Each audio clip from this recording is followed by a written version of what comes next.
এক রাতে পুরো আরববাসী হতবাক। তারা আকাশের দিকে তাকিয়ে দেখল চাঁদ ঠিক মাঝখান দিয়ে ফেটে গেছে। কিন্তু কিভাবে সম্ভব? এটি কি জাদু, না সত্যিই অলৌকিক কিছু ঘটেছিল? ইসলাম বিরোধী কুরাইশ নেতারা একদিন রাসূলুল্লাহ সাল্লাল্লাহু আলাইহি ওয়াসাল্লামকে চ্যালেঞ্জ করে বলল, তুমি যদি সত্যিকার নবী হও তাহলে আমাদের সামনে চাঁদকে দুই টুকরো করে দেখাও। রাসূলুল্লাহ সাল্লাল্লাহু আলাইহি ওয়াসাল্লাম বললেন, তোমরা যদি দেখো তবুও কি বিশ্বাস করবে? তারা বলল, হ্যাঁ, আমরা সাক্ষী দেব।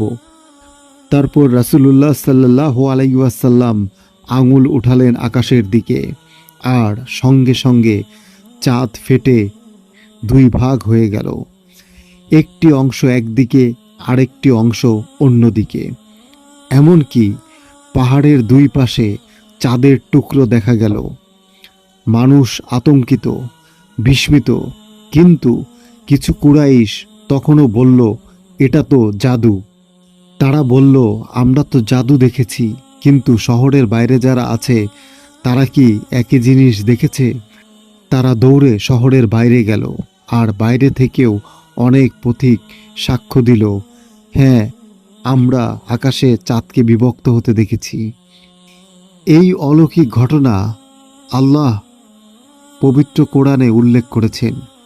কিয়ামত নিকটবর্তী এবং চাঁদ দ্বিখণ্ডিত হয়েছে। সূরা কামার আয়াত 1। এই ঘটনা আমাদের জন্য ঈমানের শিক্ষা। যারা সত্যকে চায় তাদের জন্য একটি নিদর্শন, আর যারা অস্বীকার করে তাদের জন্য আল্লাহর পক্ষ থেকে চূড়ান্ত প্রমাণ।